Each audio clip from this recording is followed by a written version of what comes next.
Bless you. If you heard that one, I think it was Hazel that sneezed in the background there. So good morning, everybody, one and all. This will be the second vlog. There is another one to go up, a Christmassy one, but obviously I've been a bit lackadaisical in editing, but I will get onto that. And that will be up very soon as well. Still in Brecon Beacons. We're still here in Brecon. Today we're off to Brecon Cathedral. I mentioned yesterday that it was something historical and very exciting that myself and Fox are really looking forward to seeing. Fox? Danny Shaw. Where are you? Yeah, okay, Hazel, don't worry. And we're going there today to see it, and I really can't wait to see this because historically this is of great value. There's a stone there, but this stone served a particular purpose during the time of Henry VIII. And it's something that is military, and it's obviously to do with war and particular wars at that period. And there was a particular, sound like a film, one of the, what you call it now, the film, a set of skills that these people had, and it won us the day on many an occasion. In actual fact, it kept England English, it kept Britain British, and it kept us safe from all the worries of foes from overseas. So we're going to see that now. We are here, we are at Brecon Cathedral, and I must admit, it's very cold again this morning. It's always cold in Wales. I've said to somebody, it's cold, isn't it, this time of year? This time of year, it's always cold here in Wales. Always raining apparently as well. But you know what? I must admit, when I've been here before, I've had summery days. Few and far between, I must admit. I've had summery days. But today's a particular cold one. What you can do, it is winter.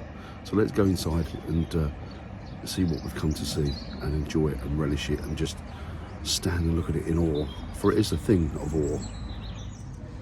There you go. That's Valerie, our new dog, our new lurcher. Not to replace poor Lily, of course not. We lost her last year, which is heartbreaking, last Christmas. But we've got her now, and she's not a replacement, but she's just another lurcher, and she's exactly the same personality. You know, kind of looks at you depressingly, looks at you like, what are you doing, who are you, what on earth are you, that type of thing, and spends most of her day sleeping, as lurchers do. There you go. That's the entrance, or part of the entrance, and there's a cathedral there. Now, I always thought that if a town, this apparently is a town, or a little more than a village really, but it is a town, and an old market town is Brecon. And the thing is, I always thought that if a town had a cathedral, then it was no longer a town, it was a city. So apparently, it's Brecon City. Which is, if you see Brecon, defies all logic, because it's clearly a town. Then I suppose St Albans is as well, where we come from in Hertfordshire. So that's a little more than a big town. But that class is a city of St Albans, because it's got the cathedral.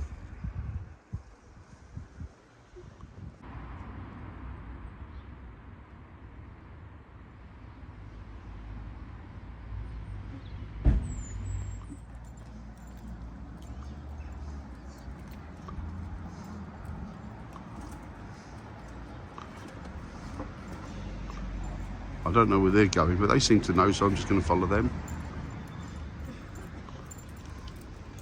It's very beautiful.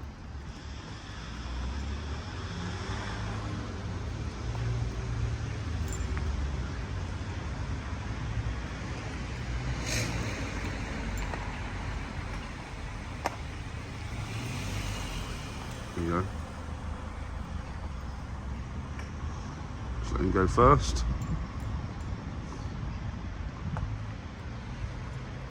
The Cathedral Church of St John the Evangelist.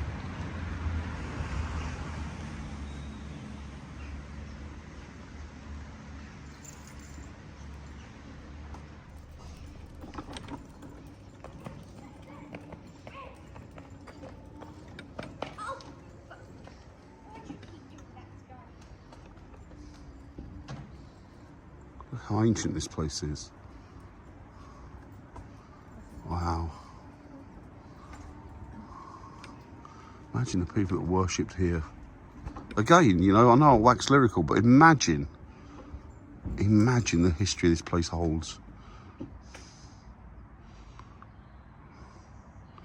Keep in mind, the amount of Christmases that have gone on here, the amount of celebrations of births, deaths, marriages, all of life's rich tapestry It's played out in here.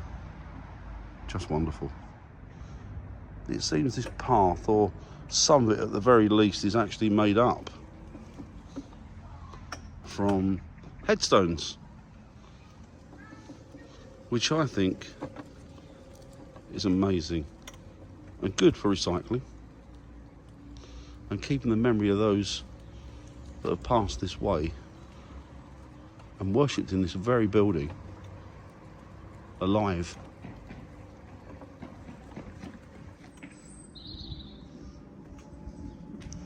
This is pretty amazing.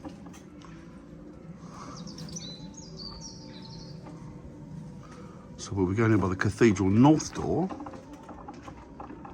Let's have a look at this, shall we? See what we can see here. Just look. So this is the north door here we'll be entering by.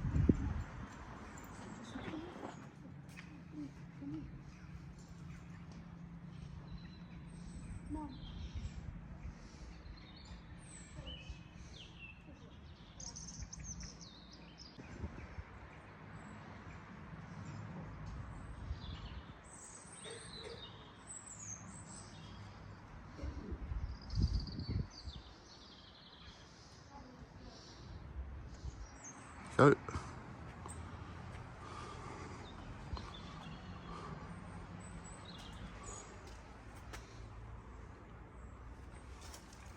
I love the sound of footsteps on this well-trodden pilgrimage of a floor. Let's have a look inside. Just stunning.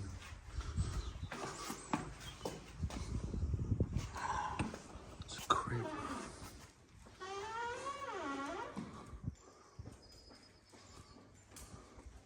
Beautiful crib. Font. Oh wow, look at this place. 3 wise men or kings.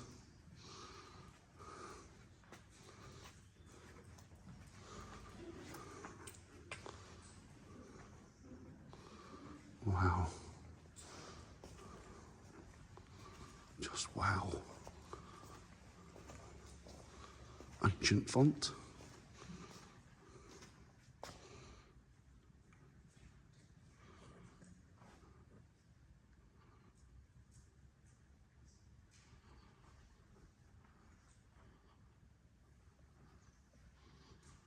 Oh wow. Beautiful. Give me a chance to read that.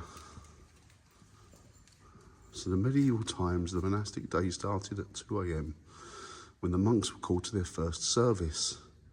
Even in summertime it was dark.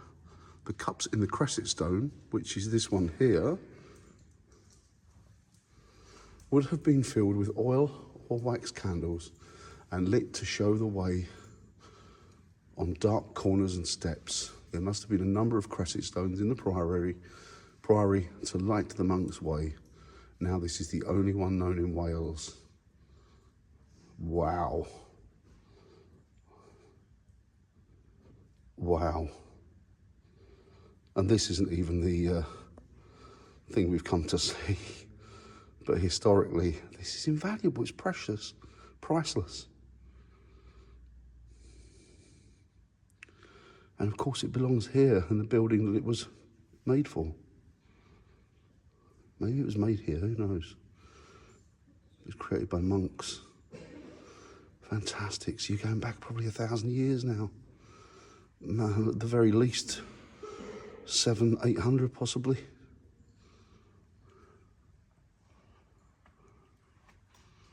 Over here.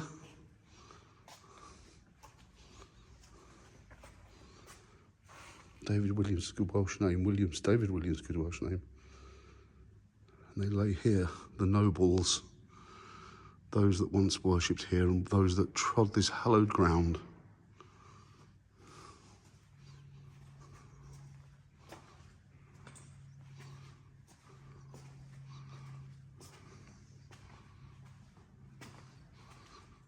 So this tapestry here was created to mark the 900th anniversary of Brecon, and it's got significant historical points that went on throughout the town in its history.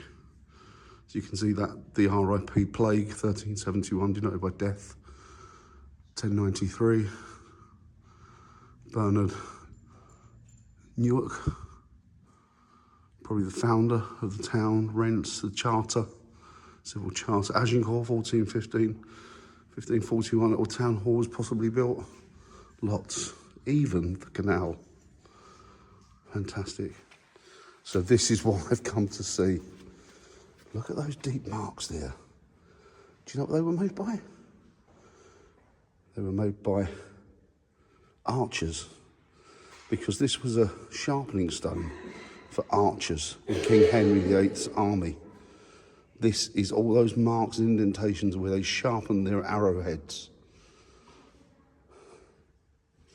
Archers, those men, those brave, stout men that saved England, that saved Britain from foreign invasion, kept our shores safe, and even travelled to the furthest parts of this world, carrying the flags of England, Wales, Ireland and Scotland with them. Brave, stout men, religious men, men of God, men of England, men of the land of Britain, men of Wales, men of Ireland, men of Scotland, but mainly English. And here we have a potted history of that stone. There you go. If you want to stop that and read it, please feel free to do so. It's an interesting artefact. I can't believe I'm looking at this. I can't believe I'm this close to something so historical, to this great country that we live in. Those marks. You know what? I think it's, you can touch it, I believe. You can stroke it. So I'm going to touch history. Feel those crevices that were made by the arrowheads of the brave archers of England or Britain.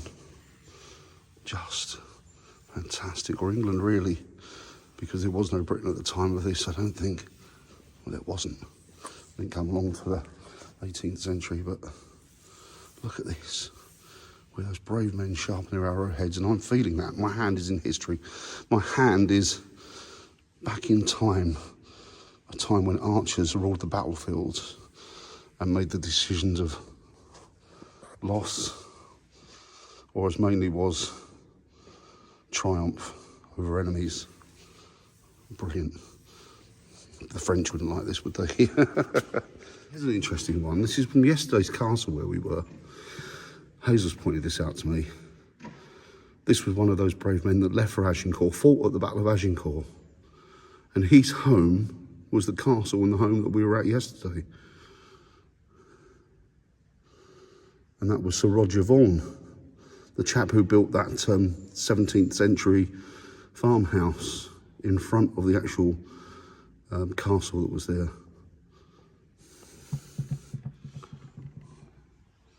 So it's all interlinked, isn't it? It's all interlinked, it's all historical. It's all that rich tapestry of life that went on in his nation. Just unbelievable. And it's amazing, the historical coincidences, more than coincidences, I believe, the way that time and history overlaps itself and creates that tapestry woven into the strands of time. The story of these men and women that lived and worshipped here, that sharpened their arrowheads upon that stone. Unbelievable. Just look, just look.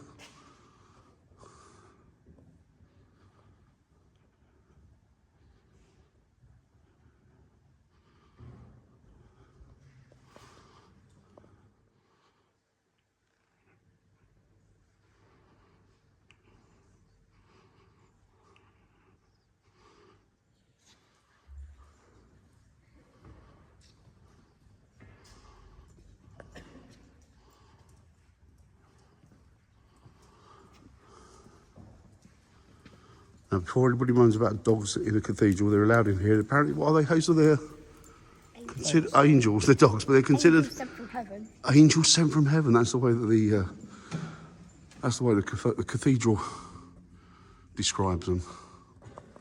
Clearly not met how to. Angelic is not the word I think of when I see our dogs. Do you know what? I consider myself very, very lucky, because when I was growing up, my brother was, he was a historian, he was a university educated. Well, that's what his education was at university. And he worked on archaeological digs as well. Sadly, he's no longer with us anymore. He passed away a few years ago. But it was his enthusiasm and his love of history. I think I've always had a love of history, but I think I spent a lot of time with him as a child, and he took me to lots of different historical venues and historical places, and he taught me about artifacts, and he taught me about the history of things and the significance of them. And I grew up from an early age experiencing that. I even went to work with him when I was a kid.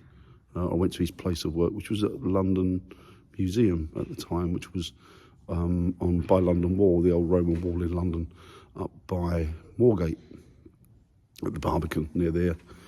And I remember going there, and I remember him explaining and teaching me different things and aspects of the history of things, historical, not just ancient history, but like this is history right up to the 20th century. Things that hadn't, still within living memory, that were historical. And he taught me lots of stuff like that and showed me lots of stuff like that. And I see a lot of him in Fox, because Fox is a history buff, absolutely loves history, loves historical content. He loves to see these artifacts, he gets excited, and he kind of flourishes around the historical content of things. But I'm very blessed to have been brought up in that environment. And my family, my mother also was a big history buff. She loved historical books and stuff. And so I kind of was lucky to grow up around that, and a lot of that rubbed off on me. And as I say, the essence of it was probably in me, but I think that nurtured it, that brought it out even further. And it's easy to amaze me that, you don't have to go far to find or experience the history of things, particularly your own nation. All you have to do is walk out your front door. Wherever you are, wherever you live, there's always something within a close proximity, spitting range, stone throwing range, that will ultimately give you potted history of what went on there. And you'd be amazed at the amount of exciting things that would have happened on your doorstep, things that you wouldn't have even given thought to, because, well, why would you? But when you look at history and you love history and you see history for what it is, which is the content that makes us who we are today, and important things that went on in the past that we can learn from, maybe replicate. A child just walked in. Things like that, then you see the true essence, the true reality of what it is. It is who we are today. It goes towards making the content of who we are today. And these things should never be forgotten. These are, apart from anything else, they're blinking amazingly interesting. And I love it, and so does Fox. And I know that Fox will be a historian. I know it, I just know it, because for last week, for example, at school, when they had to do a show and tell, or they had to do something. And what he did a history of the armistice of World War I, the German and the British troops that got together and played football out there in the no man's land. And he did a talk on that and thoroughly enjoyed it, and he prepared for that for quite some time. But yeah, it's amazing. It's amazing, especially when you look at places like this, cathedrals and churches, and you think of the amount of people that have gone through these doors and what their lives were, how they lived their lives, who they were, for example, archers, medieval monks lighting their candles, or just everyday general people that lived in the vicinity. A lot of people think that history is about kings and queens and about things that we consider important historically would be something to do with the royal family or battles. It's not. It's about the everyday man, everyday woman. It's about their lives. And it's the social history that I find more interesting than the big things. Walking into a house, imagining who went there, possibly knowing through the, if you've got documents of their history, possibly knowing who they were. And you can, in your mind's eye, you can put together and piece together the kind of life they lived, the kind of people they were. And even if you didn't, when you fill that narrative in with imagination. And who knows, maybe we're getting information from the ether, maybe we're picking up on the reality of who they were. But it doesn't matter. It doesn't matter. The fact that you're putting skin on those long gone bones, you're remembering the history of that long gone person. It doesn't matter. It's a homage, it's a love, and it's important. So yes, I'm going to leave you there, guys. I hope you enjoyed that. I was super excited. As I say, I knew that the sharpening stone for the arrowheads for the archers was here from the Battle of Agincourt, and also from men and women local, because you know they started very early. It was children had to practice so many hours a day by law with bows and arrows, or with long bows and arrows, because they wanted them as fighting men as they got older. So it didn't matter what your background was, whether you're noble or whether you were a lowly life like me. You had to practice by law how to use your bow and build up your skill and strength in using it, so that when the time is ready and England calls, yeah, you can do your bit. Yeah, amazing, just amazing. Thank you for coming along on this venture. Hope you enjoyed it. Hope you got out of it as much as I did. And I hope that if you're in Brecon, please come and see it. You know, if not for the stone, beautiful building. If not for the beautiful building, the stone. Just the history, to drink it in and smell it and taste it and feel that you're part of it, which you are. Speak to you soon, guys, in the next vlog. Take care. Thank you. Bye now.